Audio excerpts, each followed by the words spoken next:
ఆలోచన చేద్దాము. మొదటిగా ఈ అవకాశం ఇచ్చిన తండ్రి అయిన దేవునికి మరొకసారి కృతజ్ఞతాస్తుతులు తెలియపరచుకుంటూ చేరువచ్చిన మీ అందరికి కూడా ప్రభునేస్తు క్రీస్తున్నాం శుభాభివందనండి. అందరికి కూడా వందలు తెలియపరచుకున్నాము. ఈ రోజున గ్రంథం నుంచి కొన్ని మాటలు మనం నేర్చుకునే ప్రయత్నం చేద్దాము.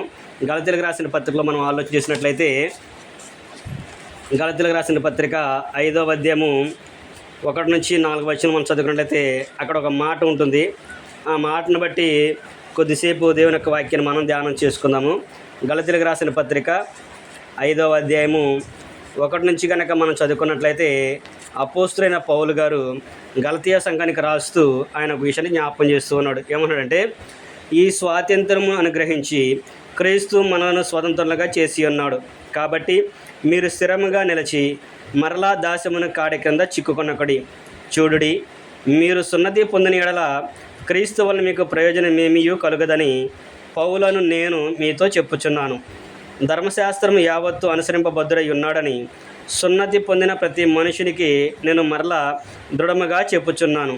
మీలో ధర్మశాస్త్రము వలన నీతిమంతులని తీర్చబడి వారు ఎవరో వారు క్రీస్తుల నుండి బొత్తిగా వేరు చేయబడి ఉన్నారు, కృపలో నుండి తొలగిపోయి ఉన్నారు. ఏలయనగా మనము విశ్వాసము గలవారమై నీతి కలుగునను నిరీక్షణ సఫలమగునని ఆత్మ ద్వారా ఎదురు చూచుచున్నాము అనే విషయాన్ని పౌలు గారు తెలియపరుస్తున్నాడు. ఎవడైనాను ధర్మశాస్త్రం ద్వారా నీతిమంతుగా తీర్చబడితే ఆ పక్షాన క్రీస్తు ప్రభువారు చనిపోయినది నిష్ప్రయోజనం అంటున్నాడు. అంతేకాకుండా ధర్మశాస్త్రం వల్ల ఎవడైనా నీతిమంతులు తీర్చబడితే క్రీస్తు నుండి బొత్తిగా వేరు చేయబడతారు, కృపలో నుండి తొలగిపోయి ఉంటారు అనే విషయాన్ని జ్ఞాపకం చేస్తూ ఉన్నాడు. అందుకని ఈ రోజున మన పాఠ్యాంశం పేరు కూడా కృపలో నుండి తొలగిపోవుట. కృపలో నుండి తొలగిపోయిన విషయాల గురించి మనం ఆలోచించేద్దాము. అసలు కృప అంటే ఏంటి? కృప అంటే ఏంటి? కృప అంటే మనందరూ తెలుసు. దేవుని కృప అంటే ఏమనుకుంటారు? అర్హత లేని వారికి అర్హత కలిగించడమే కృప అంటే. మనకు అర్హత లేదు, కానీ అర్హతని కలిగించడమే కృప అనే విషయాన్ని జ్ఞాపకం చేస్తూ ఉన్నాడు. మనం చూసుకుంటే దానికి ఆ పదాన్ని జ్ఞాపకం చేస్తున్నాడు. మనకి ఏం అర్హత లేదు, ఏం అర్హతని ఇచ్చాడు అనేది మనం ఆలోచన చేస్తే వాస్తవానికి లోక ప్రకారంగా మనం ఆలోచించినట్లయితే, బైబిల్ ప్రకారంగా మనం ఆలోచన చేస్తే దేవుడు ఎవరికి దేవుడు? ఇశ్రాయేలీయులకు మాత్రమే దేవుడు. అది ధర్మశాస్త్రం ప్రకారం మన అందరికి కూడా తెలుసు. మరి వారికే దేవుడు, వారే బైబిల్ పట్టుకోవాలి, వారే దేవుని ఆరాధించాలి, వారే దేవునికి ప్రార్థన చేయాలి. మిగిలిన వాళ్ళందరూ కూడా అన్నిల కింద వచ్చేవాళ్ళు, అసలు వాళ్ళకి దేవునితో సంబంధము లేదు. అయినప్పటికీ కూడా దేవుడు మనల్ని అందరినీ కూడా ప్రేమించి తన కుమారుడైన క్రీస్తు ప్రభువారు లోకానికి పంపించి ఆ కృప ద్వారా ఆయన యొక్క మరణం ద్వారా మనందరినీ కూడా ఏకం చేసుకొని మనకి అర్హత లేకపోయినా కానీ అర్హతని కలిగించాడు అనేది మనము ఆలోచించవచ్చు. ఇప్పుడు క్రీస్తు ప్రభు ద్వారా మనం అందరం కూడా ఏమైనా ఉంటే దేవునికి కుమారులము కుమార్తెలము అయ్యున్నాము. ఈ క్రీస్తు ప్రభు ద్వారానే మనము నిత్య జీవాన్ని పరలోకాన్ని సంపాదించుకునే అవకాశం అనేది ఉంది. అదే అర్హత లేని వారికి అర్హత కలిగించడం అనే విషయాన్ని మనం చూడగలుగుతున్నాం. అంటే ప్రభు ద్వారా మన అర్హత లేకపోయినప్పుడు కూడా దాన్ని మనకి దేవుడు ఇచ్చాడు. మరి ఇంత గొప్ప అర్హతను ఆయన మనకు అనుగ్రహిస్తే దీని నుంచి తొలగిపోతే, అంటే కృపలో నుంచి తొలగిపోవడం అనే మాటకి అర్థం ఏంటని మనం ఆలోచించినట్టే, దేవుడు అనుగ్రహించిన స్థితిని కోల్పోవటము. దేవుడు మనకి ఏ స్థితి అయితే అనుగ్రహించాడో ఆ స్థితిని కోల్పోవటము అనేది చూడొచ్చు. రెండోదిగా దేవుని నుండి దూరం అవ్వటం. దేవునికి ఇక మనకి సంబంధం అనేది ఉండదు, దేవుని దగ్గర నుంచి దూరం అయిపోవటం. మూడోది చూసినట్లయితే దేవుని యొక్క ఆశీర్వాద అనుభవాన్ని కోల్పోవటం. దేవుడిచ్చే ఆశీర్వాదాలు ఏవైతున్నాయో వాటిని కోల్పోవడం అనేది కూడా మనము చూడగలము. నాలుగోది ఏంటంటే రక్షణను తృణీకరించడం. దేవుడిచ్చిన రక్షణనే తృణీకరించినట్లుగా కృప నుంచి తొలగిపోవడం అనేది మనము చూడగలము. వీటిని గనక మనం ఆలోచించినట్లయితే తొలగిపోవడానికి గల కారణాలు ఏంటని మనం చూసినట్లయితే కొన్ని విషయాలు ఉన్నాయి. అంటే ఒక వ్యక్తి రక్షింపబడిన తర్వాత, దేవుని కృప పొందిన తర్వాత ఎలాగో తప్పిపోతాడో అనే విషయాన్ని గ్రంథం నుంచి మనము ఆలోచించేద్దాము. అవన్నీ అంటే రక్షణ పొందినంత మాత్రాన, బాప్తిసం తీసుకున్నంత మాత్రాన మన పరలోకానికి వెళ్తాననే అవకాశము లేదు. దానిని మనము కొనసాగించాలి. ఆ రక్షణ నుంచి తొలగిపోయే అవకాశం కూడా ఉంది. కాబట్టి మనమందరం కూడా జాగ్రత్త కలిగి ఉండాలి. ఆ కృపల నుండి తొలగిపోయిన విషయాలు కొన్ని సంఘటనలు ఉన్నాయి. ఆ కృప నుంచి తొలగిపోయి ఉండాలంటే ఏం చేయాలో కూడా మనము ఆలోచించాలి. ఉదాహరణకి మనం ఒక సంఘటన ఆలోచన చేసినట్లయితే ఏసేవుని గురించి మనందరికీ కూడా తెలుసు. ఏసేవు యాకోబు యొక్క ఇసాకు యొక్క జ్యేష్ఠ కుమారుడు. కానీ ఆయన ఏం పోగొట్టుకున్నాడు? జ్యేష్ఠత్వపు యొక్క విలువ ఆయనకు తెలియక చిక్కుడుగాయల కూర కొరకు, అంటే ఒక పూట కూటి కొరకు ఆయన జ్యేష్ఠత్వాన్ని అమ్మి వేసుకున్నాడు. మనం యాకోబు పత్రికలో మనం చదువుకుంటాం. ఆయన గురించి ఎబ్రీ పత్రిక మనం చదువుకున్నాం. ఎబ్రికానకర్త మనకి జ్ఞాపకం చేస్తాడు. ఒక పూట కూటి కొరకు జ్యేష్ఠత్వపు హక్కును అమ్మి వేసుకున్న భ్రష్టుడును వ్యభిచారిన ఏసేపు వంటి వాడు ఎవడైనా మీరు ఉండడమో చూసుకోండి అని అంటాడు. అంటే దేని కొరకు అమ్మేసుకున్నాడంటే ఆయన? ఒక పూట కూటి కొరకు. అలాగే రక్షణ నుంచి తొలగిపోవడానికి కూడా కొన్ని కారణాలు ఉన్నాయి. మనం కూడా తొలగిపోతున్నాం అంటే దాని విలువ తెలియక కొందరు, నిర్లక్ష్యంగా కొంతమంది ఏం చేస్తారంటే ఏమైందిలే అని ఆలోచనతో కొంతమంది నిరుత్సాహంతో చేస్తూ తొలగిపోయే అవకాశము ఉంది. దానికి కారణాలు కూడా దేవుడు ఆయన గ్రంథంలో మనకి పొందుపరిచాడు. అవి ఏంటనే కనుక మనం చూసినట్లయితే, మొట్టమొదటిగా మనం ఆలోచించినట్లయితే, ఒక వ్యక్తి కృపల నుంచి తొలగిపోయాడు అంటే ఎలా జరుగుతుందంటే, క్రీస్తునందు లేకపోవడం వలన. అంటే క్రీస్తు ప్రభు స్వరక్తం ఇచ్చి సంపాదించిన సంఘంలో అతను లేకపోవడం వలన సంఘంలో చేర్చబడి తొలగిపోవటం ఉంది.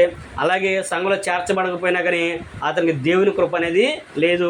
కృప నుండి తొలగిపోడు అనే విషయాన్ని మనం జ్ఞాపకం చూడవచ్చు. మనం చదువుకున్నట్లయితే ఈ విషయాన్ని, క్రీస్తునందు నిలవకపోతే దేవుని కృపను పొందినవాడు కాదు అనే విషయాన్ని మనం చూడగలము.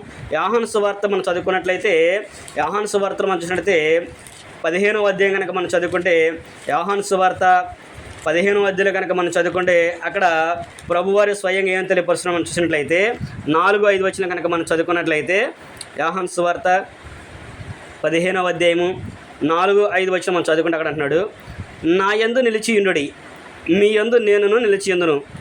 తీగె ద్రాక్షలో నిలిచి ఉంటేనే కానీ తనంతట తానే ఎలాగూ ఫలింపదో, అలాగే నా యందు నిలిచి ఉంటేనే కానీ మీరును ఫలింపరు. ద్రాక్షవల్లిని నేను, తీగలు మీరు.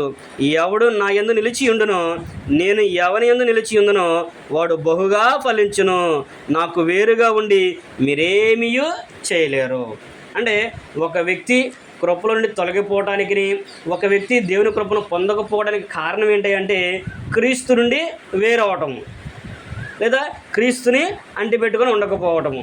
అందుకని అన్నాడు, ఎవడు నా యందు ఉంటాడో వాడు బహుగా ఫలిస్తాడు. నాకు వేరుగా ఉండి మీరు ఏవి కూడా చేయలేరు. అంటే క్రీస్తుని అంగీకరించకుండా, సువార్తకు లోబడకుండా, క్రీస్తు సంఘమును రాజ్యంలో లేకోకుండా ఒక వ్యక్తి ఫలించడం అనేది అసంభవము. ఒకవేళ ఆ కృపను నువ్వు పొందుకున్నప్పటికి కూడా నువ్వు ఆ కృప నుంచి తొలగిపోతున్నావు అంటే ఏంటి అర్థం ఏంటంటే, నువ్వు క్రీస్తుని అంటిపెట్టుకొని లేవు. నువ్వు రక్షింపబడ్డావు వాస్తవమే, కానీ నువ్వేం చేస్తున్నావు అంటే క్రీస్తుని అంటిపెట్టుకొని నువ్వు ఉండట్లేదు. ఇక్కడ ప్రభువారు కూడా చెప్తున్నాడు, నా యందు నిలిచి ఉండండి. అంటే ఆయన యందు నిలిచి ఉండాలి, ఆయన మాట యందు మనము నిలిచి ఉండాలి. ఎల్లప్పుడూ కూడా ప్రభువుని మనం ఎల్లప్పుడూ తండ్రిని ప్రభు ద్వారా ఆరాధించే వారికి మనము ఉండాలి అనేది ఇక్కడ తెలియపరుచుండు. ఒక వ్యక్తి కృపల నుండి తొలగిపోయాడు అంటే క్రీస్తుకి దూరంగా చేయబడ్డాడు. క్రీస్తుని అతను అంగీకరించట్లేదు, ఆయన సంఘంలో లేడు, ఆయన రాజ్యాన్ని ఆయన స్వీకరించలేదు. అందుకనే అతను కృపను పోగొట్టుకున్నాడు అనే విషయాన్ని మనం అక్కడ చూడగలము. రెండో విషయాన్ని కనుక మనం చదువుకున్నట్లయితే, రెండో విషయం ఏమంటాడంటే, వెలుగులో నడవకపోవడాన్ని బట్టి ఏంటంటే, వెలుగులో నడవకపోవడాన్ని బట్టి అనే విషయాన్ని కూడా గ్రంథం మనకి జ్ఞాపకం చేస్తుంది. వెలుగులో నడకపోవడం అంటే ఇప్పుడు పగలే కదా, ఇదంతా వెలుగే కదా, దీంట్లో నడుతున్నాగా బాగానే, అదని అంటారా వెలుగంటే అది కాదు. దేవుని యొక్క వాక్యం మనకేం తెలియపరుస్తుందంటే, ఎఫెసీయులకు రాసిన పత్రికలు మనం చదువుకున్నట్లయితే 5వ అధ్యాయము, ఎఫెసీయులకు రాసిన పత్రిక 5వ అధ్యాయము 8-9 వచ్చిన కనుక మనం చదువుకున్నట్లయితే, ఇక్కడ పౌలు గారు ఎఫెసీ పట్టణానికి రాస్తూ, ఎఫెసీ సంఘానికి రాస్తానే ఉన్నాడంటే, మీరు పూర్వమందు చీకటి ఉంటరి, ఇప్పుడైతే ఏమైనా ప్రభువునందు వెలుగై ఉన్నారు. వెలుగు ఫలము సమస్త విధములైన మంచితనము, నీతి, సత్యమును వాటిలో కనబడుచున్నది. ఇంతకు ముందైతే నువ్వు క్రీస్తుని అంగీకరించలేదు, కానీ క్రీస్తుని అంగీకరించు, ఆయన కృపను పొందుకున్నావు. నువ్వు ఎక్కడున్నావంటే వాక్యపు వెలుగులో ఉన్నావు. అంటే క్రీస్తుని అంగీకరించే ప్రతి వారు ఎక్కడున్నారు? వెలుగులో ఉన్నట్లు. మీరు పూర్వం ముందు అయితే చీకటి ఉన్నారు, అంటే లోకం పాపంలో మనము ఉన్నాము. క్రీస్తుని ఎప్పుడైతే మనం అంగీకరించామో క్రీస్తు వెలుగులోనికి మనం వచ్చి ఉన్నాము.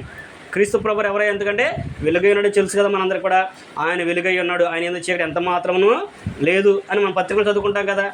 అలాగే ఇక్కడ కూడా ఒక వ్యక్తి వెలుగులో నడవకపోవటాన్ని బట్టి కృపను పోగొట్టుకుంటున్నాడు, కృపలో నుంచి తొలగిపోతున్నాడు. అంటే దేవుని యొక్క వాక్యాన్ని అనుసరించకపోవడాన్ని బట్టి ఇక్కడ కూడా ఏమన్నాడంటే వెలుగు ఫలం ఏంటంట, నీతి మంచితనము, నీతి మంచితనము సత్యమును వాటిలో కనబడుచున్నది. ఒక వ్యక్తి క్రీస్తుని అంగీకరించినప్పుడు నీతిగా బ్రతకాలి, మంచిగా జీవించాలి, సత్యమును అనుసరించి నడుచుకోవాలి. వాక్యాన్ని వినకపోయినా, సత్యాన్ని నమ్మకపోయినా, నువ్వు నీతిగా జీవించకపోయినప్పుడు ఏంటంటే నువ్వు వెలుగులో నడిచినట్లు కాదు అనే విషయాన్ని అక్కడ మనకి జ్ఞాపకం చేస్తున్నాడు. వెలుగు ఫలము సమస్త విధములైన మంచితనము, నీతి, సత్యమును వాటిలో కనబడుచున్నది. అంటే మన ప్రవర్తనలో కనబడింది. నువ్వు వెలుగులో ఉన్నావా, చీకట్లో ఉన్నావా అనేది. నువ్వు లోకాన్ని అనుసరించి నడుచుకున్నావు అనుకో, నువ్వు లోకంలో ఉన్నట్లుగానే చీకట్లో ఉన్నట్టు అది లెక్క కాదు. నేను వెలుగులో ఉన్నాను, క్రీస్తులో ఉన్నాను కాబట్టి, నేను వెలుగు సంబంధిని కాబట్టి నేను ప్రత్యేకంగా జీవించాలి, నేను లోకంలో ప్రత్యేకమైన వ్యక్తిగా నేను జీవించాలి, అనేకులు నేను మాదిరికరంగా ఉండాలి, నాలో మంచితనం ఉండాలి, నీతి ఉండాలి, వాక్యాన్ని అనుసరించి జీవించే జీవితం నాకు ఉండాలి, ఇతరులు నేను మాదిరికరంగా ఉండాలి అనే విషయాన్ని ఒక వ్యక్తి గ్రహించినప్పుడు అతను అలాగూ జీవిస్తాడు.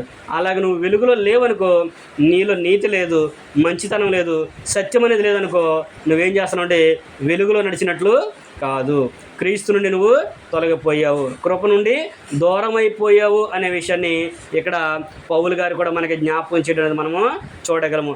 యోహాను రాసిన మొదటి పత్రిక కూడా మనం చదువుకున్నట్లయితే, యోహాను రాసిన మొదటి పత్రిక కూడా మనం చూసినట్లయితే 1వ అధ్యాయంలో చదువుకుంటే అక్కడ కూడా యోహాను గారు వెలుగును గురించి తెలియపరుస్తూ అక్కడ కొన్ని సంగతులు మనకి జ్ఞాపకం చేస్తున్నాడు.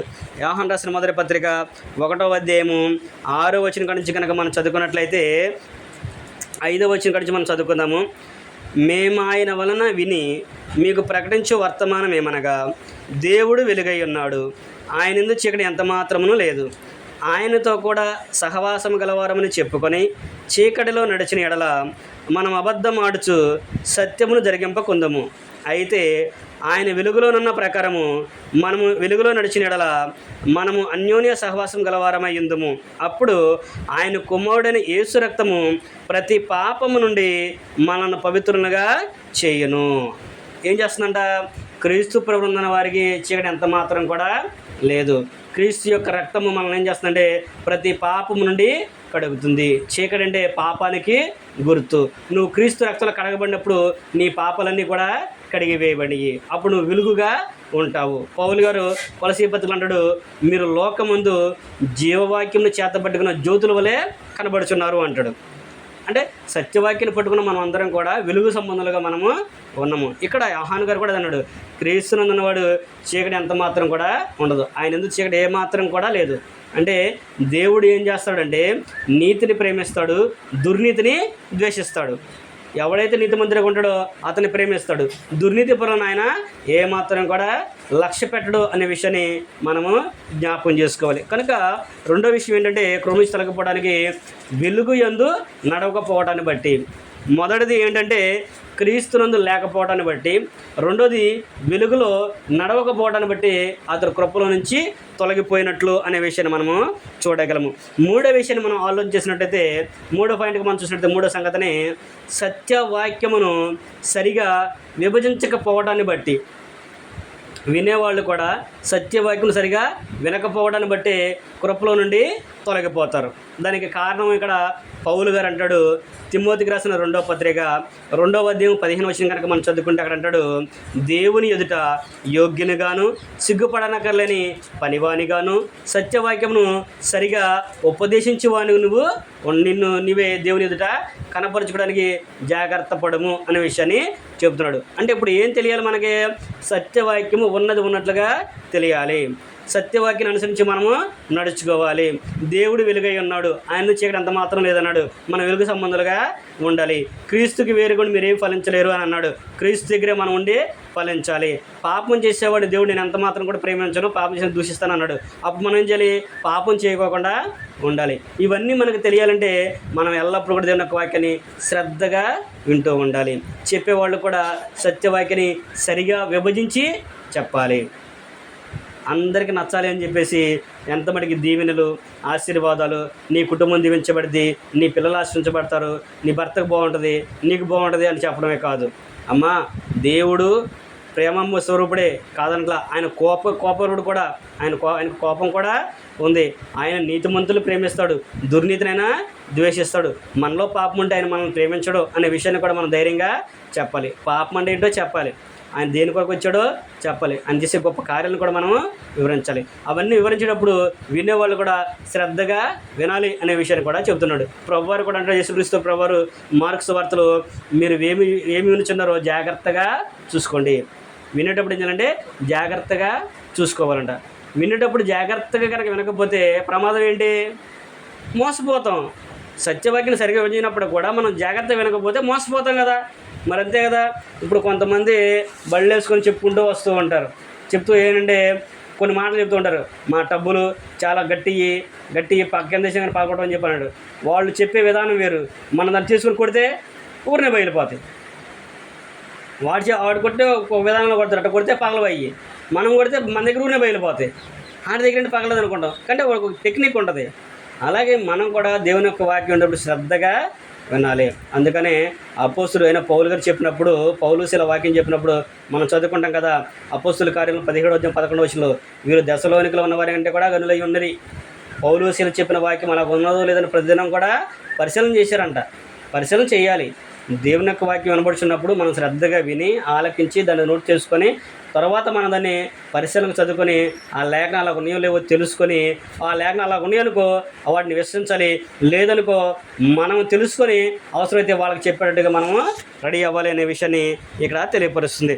మూడో విషయం మనం చూసిన ఏం చూసామంటే సత్యవాక్యాన్ని సరిగా వినకపోవటాన్ని బట్టి, సరిగా విభజించకపోవడాన్ని బట్టి దేవుని కృప నుండి తొలగిపోతారు అనే విషయాన్ని కూడా తెలియపరుస్తున్నది.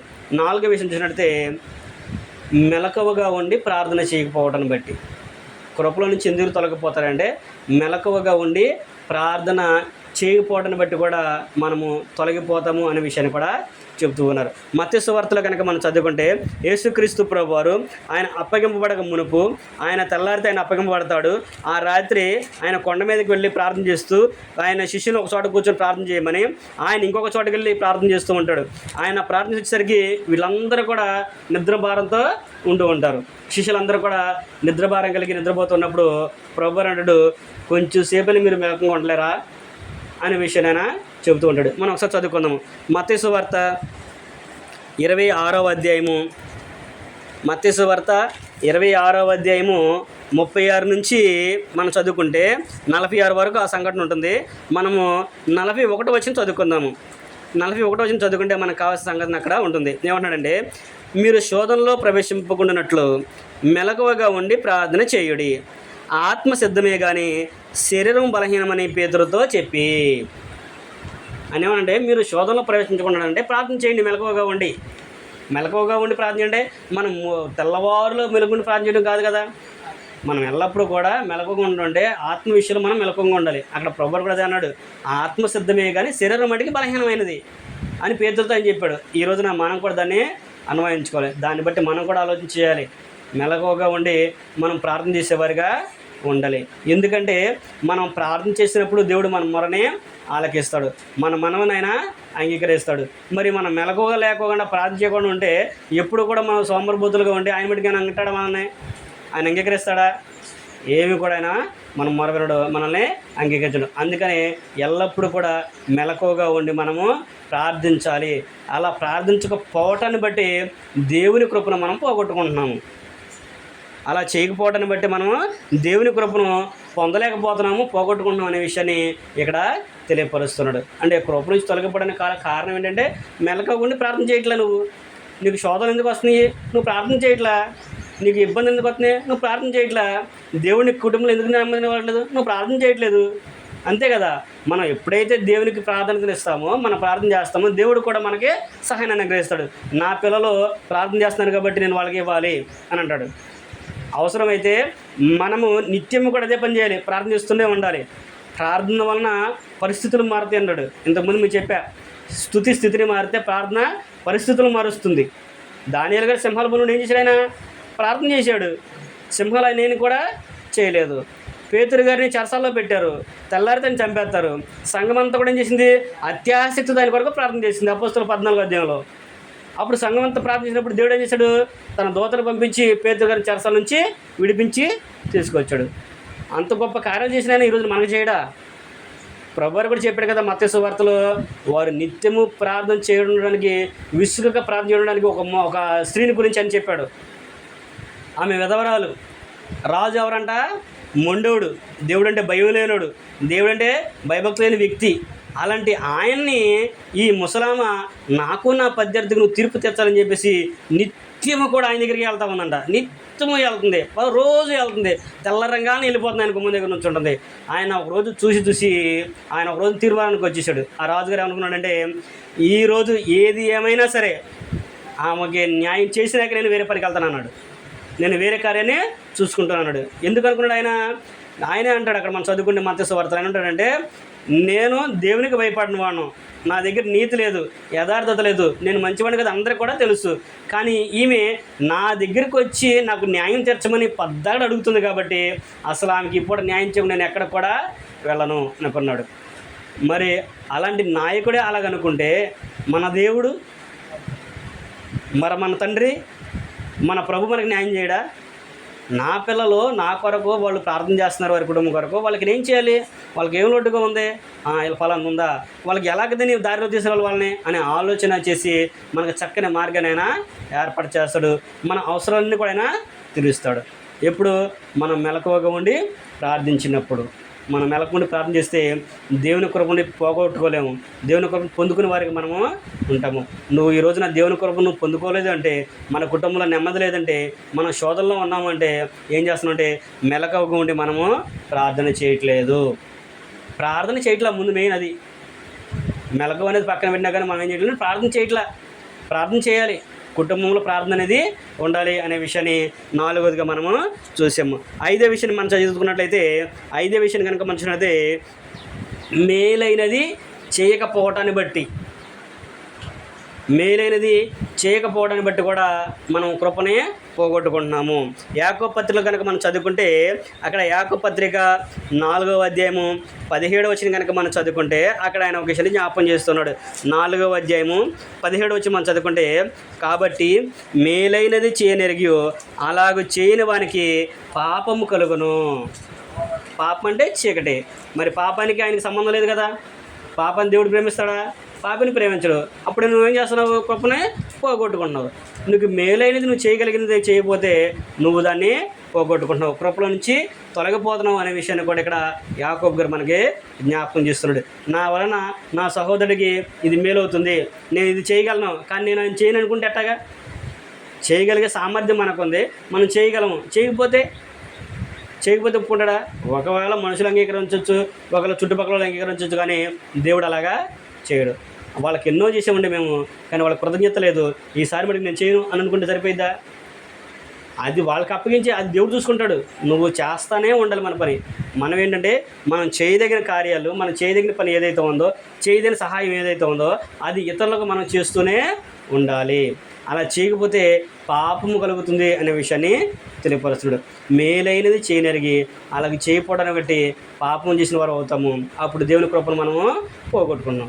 అంటే మేలైనది మనం చేయలేకపోతున్నాం, అందుకని ఆయన కృప నుండి తొలగిపోయాం. దాన్ని కూడా పోగొట్టుకునే అవకాశం ఉంది అనే విషయాన్ని ఇక్కడ తెలియపరుస్తున్నాడు. 6వ విషయాన్ని మనం ఆలోచించినట్లయితే, అదే యాకోబు పత్రికలో 4వ అధ్యాయం 4వ వచనం కనుక మనం చదువుకున్నట్లయితే, అదే యాకోబు పత్రికలో 4వ అధ్యాయం 4వ వచనము అక్కడ అంటే లోకాన్ని ప్రేమించడం బట్టి, అంటే లోకాన్ని ఎక్కువగా ప్రేమిస్తారు జనాలు. మనుషులు ఈ రోజున లోకంలో ఉన్న వాళ్ళు ఏంటంటే పరిశులంతా కూడా ఏం చేస్తారంటే లోకాన్ని ఎక్కువగా ప్రేమిస్తారు. అందుకని ఇక్కడ అంటున్నాడు యాకోబు పత్రిక 4వ అధ్యాయము 4వ వచనం నుంచి కనుక మనం చదువుకున్నట్లయితే 3-4 వచనం మనం చదువుకుందాము. మీరు అడిగినను మీ భోగం నిమిత్తము వినియోగించుటకే దురుద్దేశంతో అడుగుదురు కనుక మీకేమీ దొరకటలేదు. వ్యభిచారులారా, ఈ లోక స్నేహము దేవునితో వైరమని మీరు ఎరగరా?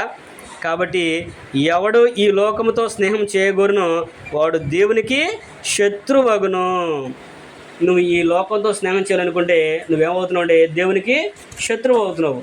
లోకంతో స్నేహం అంటే ఈరోజు ఆదివారము అందరూ చక్కగా మాసాలు తెచ్చుకొని వండుకొని తిని చక్కగా హ్యాపీగా ఆడుకుంటూ అనుకో, లేకపోతే ఎటన్నా వెకేషన్లకు వెళ్తూ ఉంటారు. నువ్వు కూడా అదే ఆలోచన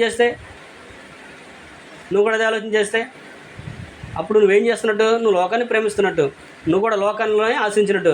అందుకని ప్రభువు చెప్పాడు కదా, యాహాను గారు చెప్తాడు, 2వ అధ్యాయం 15 మనం చదువుకుంటాం కదా, ఈ లోకంలో ఉన్నదంతా ఇవి ఏంటంట, శరీరాశ, నేత్రాశ, జీవబుడము.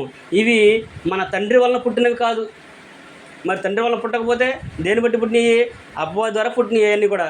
నువ్వు శరీరాన్ని కాపాడుకోవడానికి నువ్వు శరీరం కోసం ఎంత ప్రయాసపడుతున్నావు? మనం నేత్రాశ, చూసిందల్లా కావాలి మనకి. జీవబడము, గొప్ప పేరు సంపాదించుకోవాలి, బాసులు సంపాదించుకోవాలి, అంటే గొప్పగా బ్రతకాలనే ఆలోచన కలిగి ఉండవు. ఇవన్నీ కూడా దేవుని వల్ల కలిగినవి కాదు. కాబట్టి మనము ఈ లోక స్నేహాన్ని విడిచిపెట్టాలి. ఈ లోకంతో స్నేహం అనేది తగదు. ఈ లోకంతో స్నేహం చేసేవాడు దేవునికి విరోధి, దేవునికి దూరం అవుతాడు. అందుకని నువ్వు కృపలో నుండి తొలగిపోతానికి గల కారణం ఏంటంటే ఈ లోకాన్ని ఎక్కువగా ప్రేమించడాన్ని బట్టి, ఈ లోకాన్ని నువ్వు అనుసరించడాన్ని బట్టి నువ్వు దేవుని కృపను పోగొట్టుకుంటున్నావు. కనుక ఈ లోకంతో స్నేహం అనేది చేయకూడదు. చేయకూడదంటే అందరితోని కాదు, ఈ లోకంలో స్నేహితులతో సహవాసం చేయాలి. అయితే వాళ్ళని మన దగ్గరకు జడ్డు చేయాలి, కానీ వాళ్ళతో పాటు మనం ఆశించేట్టుగా చేయకూడదు. ఈరోజు ఉదాహరణకి ఆదివారము పిల్లలకి సెలవు కాబట్టి క్రికెట్ ఆడడానికి వెళ్దాం, సినిమాలకు వెళ్దాం, అటు వెళ్దాం ఇటు వెళ్దాం అనే ఆప్షన్ కాకుండా ఏం చేయాలంటే, నేను క్రైస్తవునయ్యా, మేము ప్రార్థనకి వెళ్ళాలి, నీకు ఇష్టమైతే ప్రార్థనకు రా, ప్రార్థన అయిన తర్వాత ఎక్కడికైనా వెళ్దాం, అవసరం అయితే ప్రార్థనకి అయినా కదా ఎక్కడ ఆడుకోవడానికో ఎటు వెళ్దాం, మా వాళ్ళు కూడా పంపిస్తారు, ప్రార్థన రాకుండా నేను రాను అనేది ముందు మనం చెప్పాలి. మనం చేసామనుకో మన పిల్లలు దాన్ని వాళ్ళకి చెప్తారు. మనమే చేయకపోతే మన పిల్లలు చేయగలుగుతారా? కనుక మనము ఈ లోకాన్ని ఎక్కువగా ప్రేమించడాన్ని బట్టి దేవుని కృపను పోగొట్టుకునే వారు అవుతాము, దేవుని కృపను దూరమైన వాళ్ళు అవుతామనే విషయాన్ని తెలియపరుస్తుంది.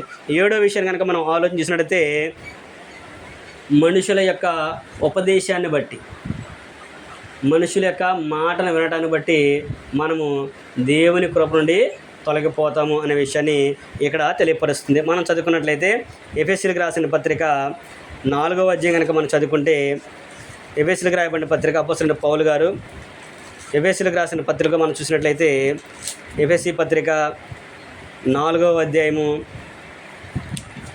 17వ వచనం కాడి నుంచి మనం చదువుకుంటే, ఎఫెసీయులకు రాసిన పత్రిక 4వ అధ్యాయము 14వ వచనం మనం చదువుకుందాం. 14వ వచనం కాడి నుంచి మనం చదువుకున్నాం.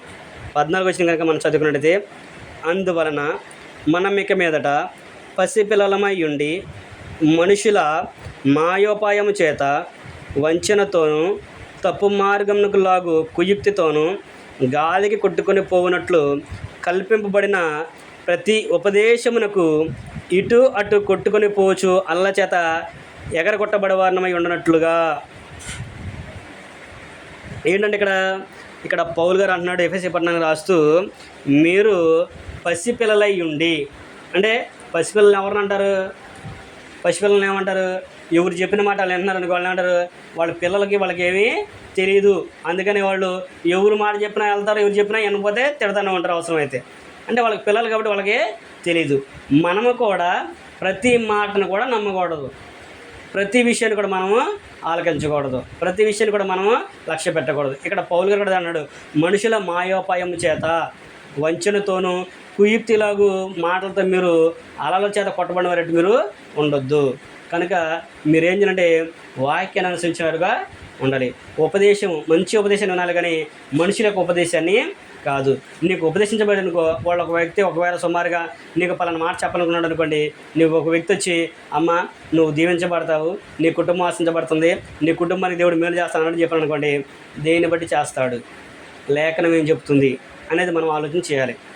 అలా కాకుండా దేవుడు పంపించాడా, అయ్యా నిజమా, రండి అని చెప్పేసి మనం వాళ్ళని చేర్చుకుంటే అది కుదరదు.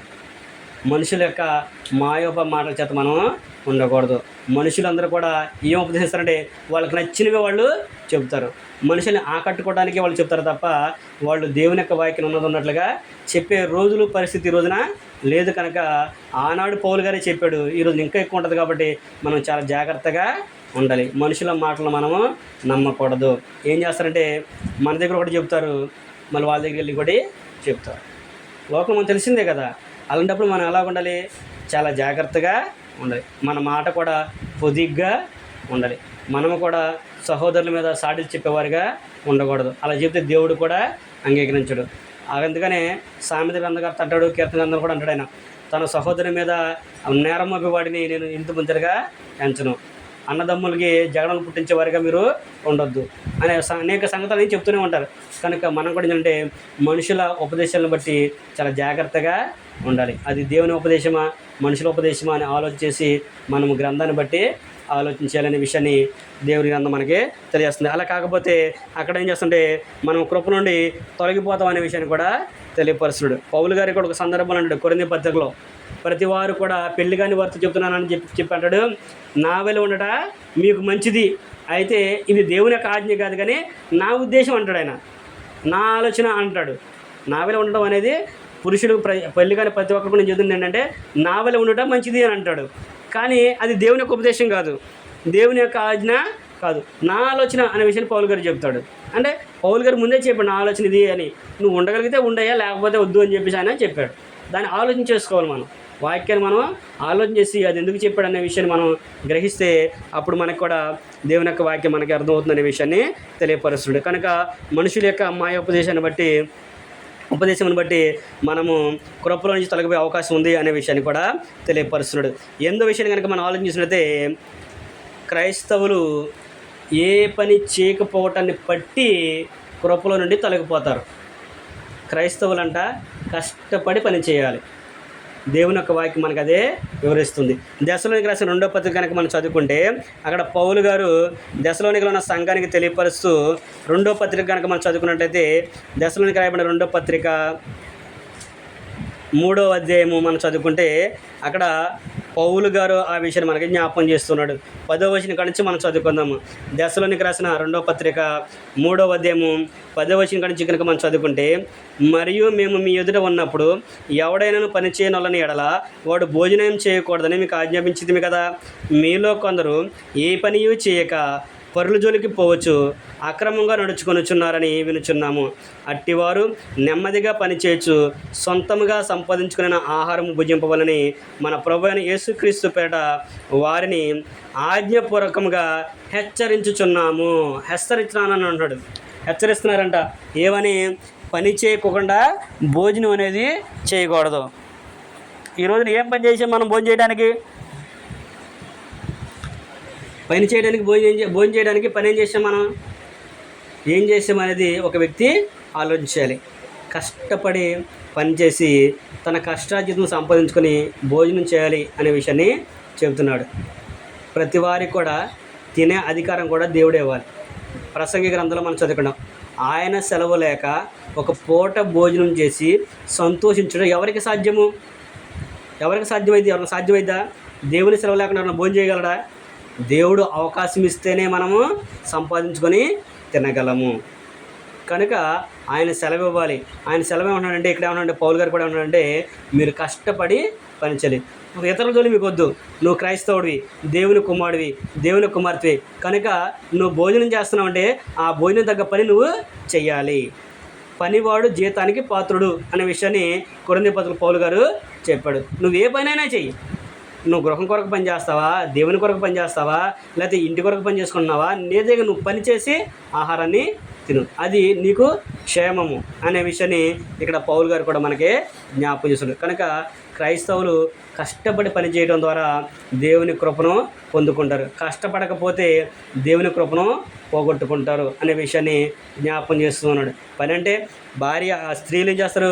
ఇంట్లో ఉదయం లేచిన మొదలుకొని రాత్రి పడుకునే వరకు పిల్లల కొరకు, భర్త కొరకు, కుటుంబం కొరకు ఎంతో ప్రయాసపడతారు. అదంతా కూడా వాళ్ళు పని అలా బాధ్యత కాబట్టి వాళ్ళు దాన్ని సంపాదించుకుంటున్నారు.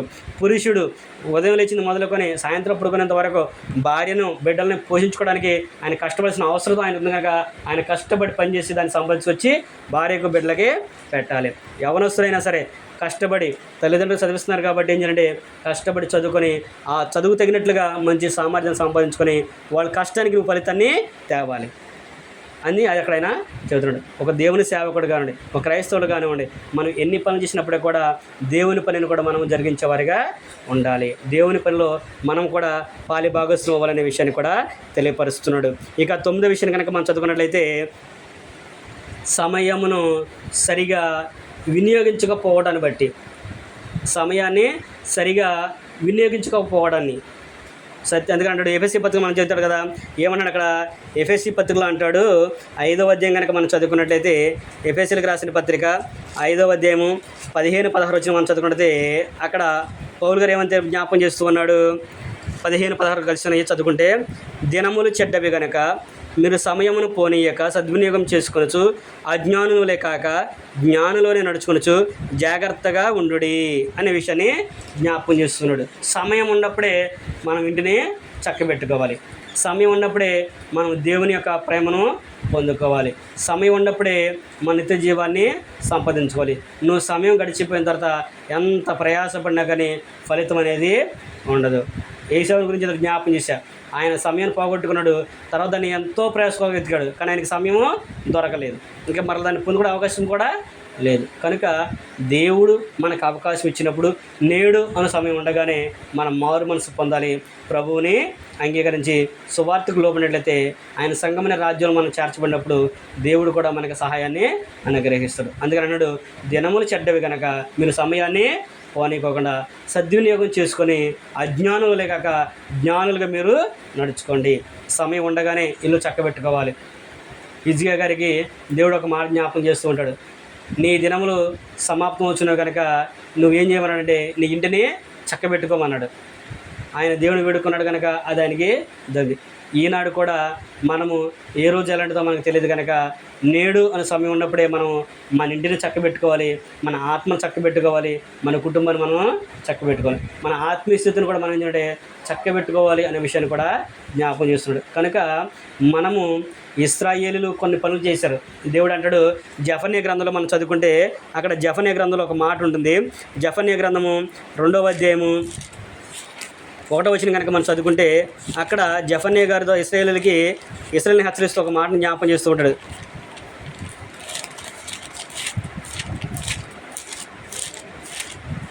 జెఫన్యా గ్రంథము 2వ అధ్యాయం కనుక మనం చదువుకుంటే జెఫన్యా గ్రంథము 2వ అధ్యాయము 1వ వచనం కనుక మనం చదువుకుంటే అక్కడ అంటాడు, సిగ్గుమాలిన జనులారా కూడిరండి, పొట్టు గాలికి ఎగినట్లు సమయం గతించుచున్నది అనే విషయాన్ని జ్ఞాపకం చేస్తూ ఉన్నాడు. అంటే సమయం ఎలా అవుతుందంట, పొట్టు గాలి కట్టే ఎగిరిపోతే కనబడదు, మనకి కనబడదు. అలాగే సమయం కూడా ఉంది కనుక మీరు రండి అని చెప్పేసి ఆయన తెలియపరచడు. సిగ్గుమాలిన జనులారా రండి, పొట్టు గాలి కట్టే ఎగిరిపోద్దో అలాగే సమయం గడిచిపోతుంది కనుక మీరు మేలుకోండి, లేచి రండి, దేవుని అంగీకరించండి, సువార్తకు లోబడండి, మీరు రక్షణనే తెలుసుకోండి అనే విషయాన్ని అక్కడ ఆయన చెప్పినట్లుగా మనము చూడగలము. మనము కూడా సమయం ఉన్నప్పుడే మనం దాన్ని సద్వినియోగము చేసుకోవాలి. సమయం గడిచిపోయిన తర్వాత ఎంత ప్రయాసపడినా కానీ అది అవసరమైన మనకి దానికి పొందుకునే అవకాశము లేదు. ఈ భూమి మీద జీవించున్నప్పుడే మనం ఏదైనా సాధించగలం. ఈ భూమి దాటిందంటే ఏ పనికి కూడా చేయడానికి అవకాశం అనేది లేదు. దేవునికి ఇష్టమైన కార్యాలు చేయాలంటే ఇక్కడే నువ్వు చేయాలి. నీ ఆత్మరక్షణ ఇక్కడుండే చేసుకోవాలి.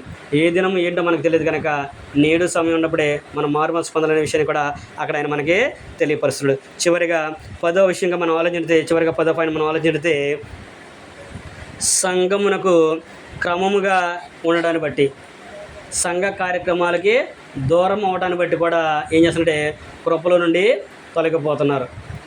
నేను ఎప్పటి నుంచో ఆలోచన చేస్తున్నా, దగ్గర 2 సంవత్సరాలు అవుతుంది అనుకుంటా మనకి నేను ప్రారంభించి. ఆదివారం తప్ప మరలా మిగిలిన రోజులు మనం ఇప్పుడు కూడా కలుసుకోవట్లా.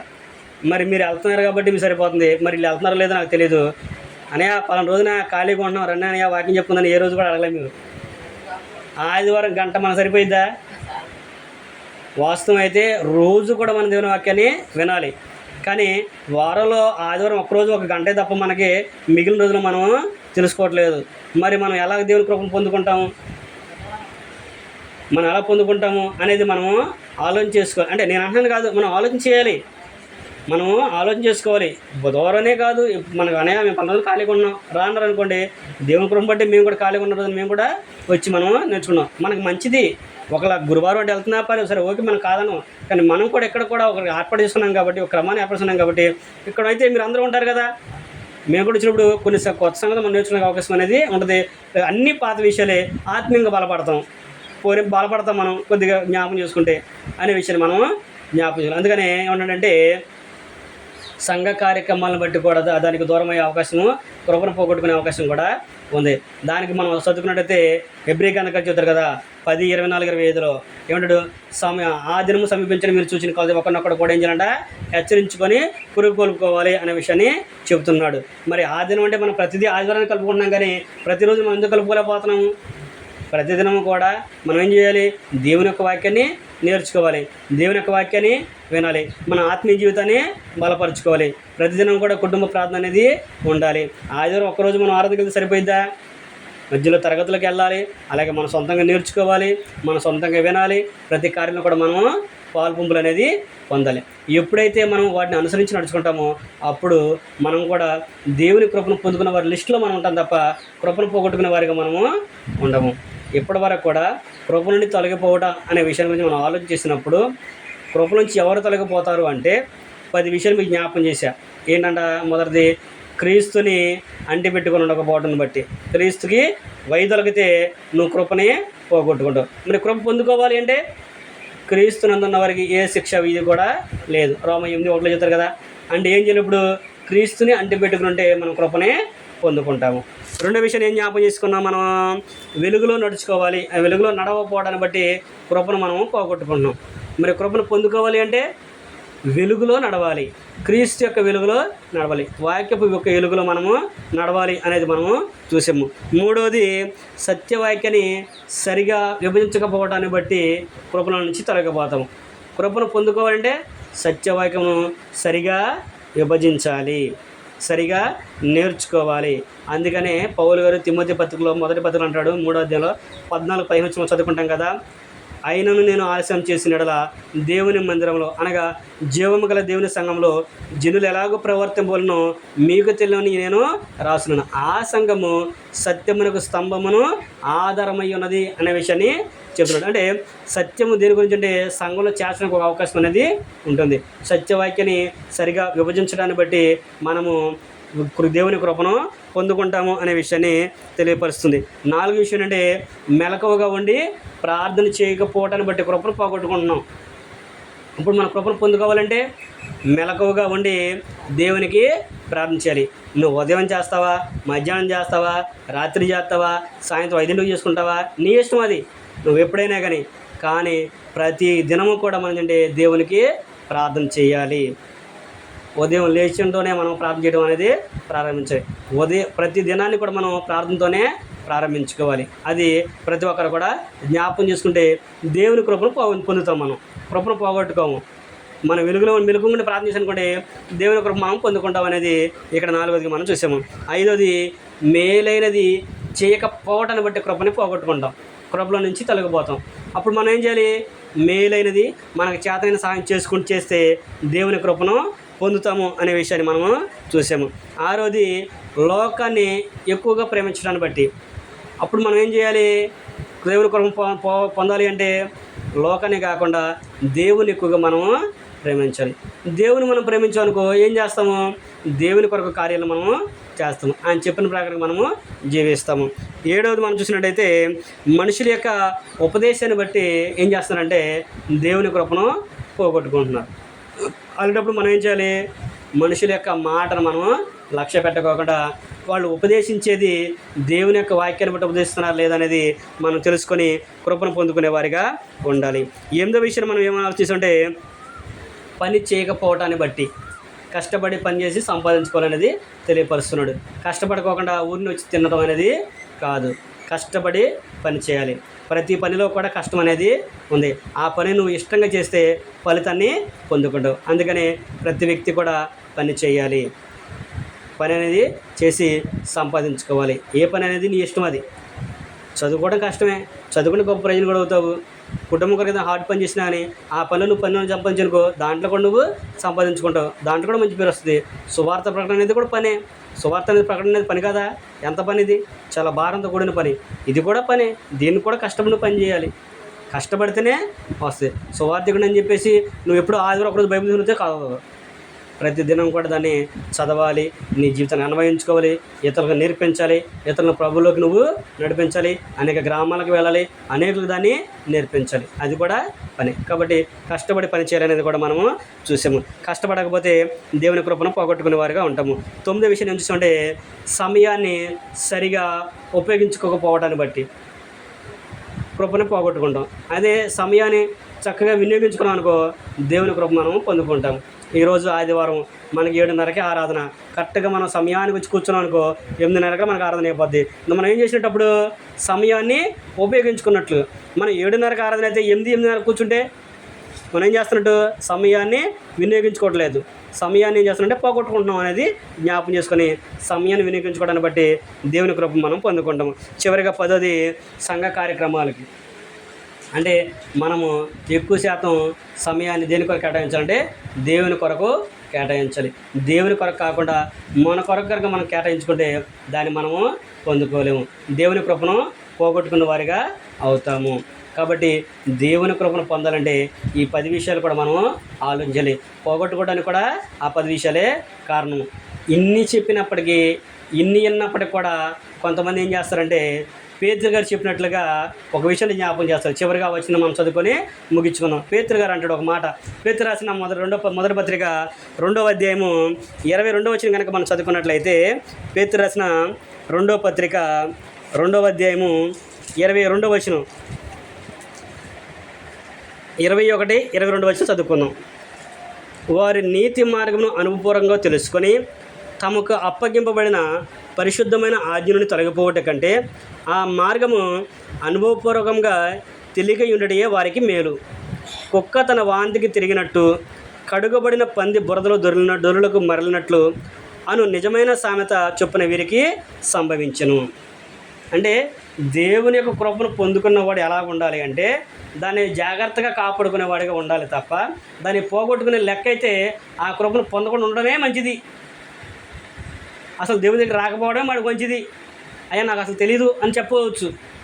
నువ్వు ఆ కృపను పొందుకొని అనుభవించిన తర్వాత దాని నుంచి తొలగిపోయిన తర్వాత మరలా చెప్పిన నువ్వు దాంట్లో రావట్లేదంటే ఏమన్నాడంటే కుక్క ఎలాగైతే తన వాంతికి మరలా తిరిగిద్దో కడగబడిన పని ఎలాగైతే మరలా బురద దొరుకుతుందనే సామెత ఎలాగవుతుందో అది మీకు వర్తించిద్ది అనే విషయాన్ని పేతురు గారు చెబుతున్నాడు.